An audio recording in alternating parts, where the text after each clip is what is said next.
Amid all the wheat fields, you may spot more canola fields in the mix this winter and early spring.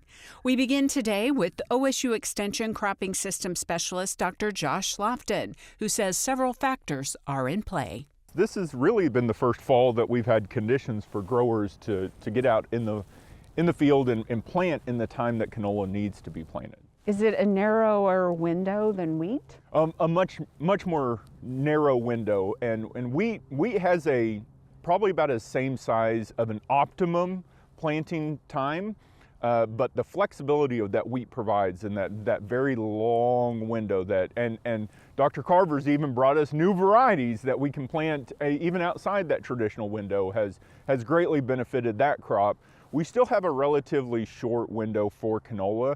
Part of that is we have to get enough growth before we normally freeze or go into a really heavy frost freeze event or cycles. So it's really that. For wheat, that is a much smaller growth need. For canola, it's much larger. And so we have to make sure that this crop is really well growth, has some nice energy, some resources to come back in the spring, and really set up really good, because the whole thing is that if we can get this crop to February, it's probably going to make, and it's because of how that growth pattern in the spring actually happens. So anything that's kind of there and has come along and is going to make it through this winter has a really good chance to be a nice looking crop this year.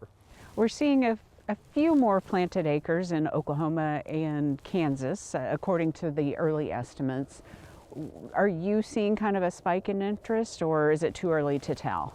Well, to say that there's a spike in interest might be a little odd to say. I think there's been a lot of interest in the last couple of years. Again, I think Mother Nature has kind of dealt us a bad hand in the last couple of years. But I think in probably the last 2 or 3 years, growers have wanted to bring it back. One, because there's maybe a potential of a decent market and a more consistent market at hand, which is very good. The other thing is we've kind of been about 5 or 6 years of growing wheat on wheat on wheat again, and growers are remembering why we brought canola in that first time. Those rotational benefits, not only from a yield management, but I remember hearing Tom Pieper say whenever he was bringing canola in, this is the best herbicide that you can bring to your wheat systems. We still have some snow on the ground. Some areas west of Stillwater got a lot more snow, and then ice farther south. How does that impact a plant like canola? Is it going to be okay? Yeah, I mean, as long as it was okay going into it, for most intents and purposes, we think that it's going to be okay here. The cold weather is a little bit of a concern, but the benefit, like you said, is we had all the snow, and we had not even just a little bit of snow, we had a lot of snow in some places. And that snow really helps to insulate that plant, so it keeps that plant a little warmer, closer to the ground, with that snow kind of a blanket on top of it. Even that ice can insulate a lot more than just having that open air and the open wind and the conditions right on top of that crop. So the snow's great for a couple things. When we got those temperatures, we had some insulation, plus we needed moisture. Let's talk a little bit about Camelina. Tell us what that is and sort of the interest and some of the things that you're telling producers about how to grow it successfully. Yeah, so it's one that we're kind of still learning a lot about. So it's another oilseed, it's another mustard type crop, very similar to canola, and the end uses are very similar. We're mainly looking at sustainable jet fuel with Camelina. So there's a couple of companies that are working and dealing in it, kind of more, if growers are familiar a little bit more with the sesame contract with Sesico and all that, it's probably a little closer to that than what you would normally get with the canola contract.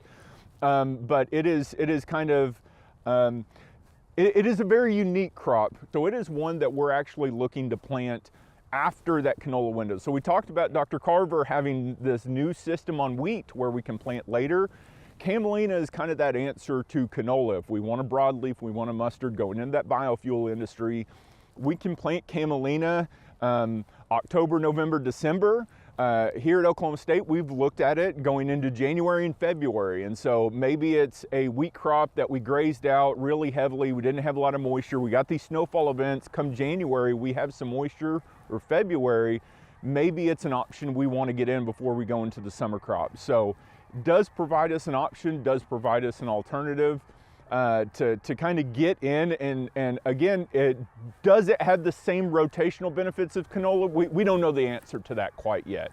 You and the team looking at this and have more information probably as this growing season continues.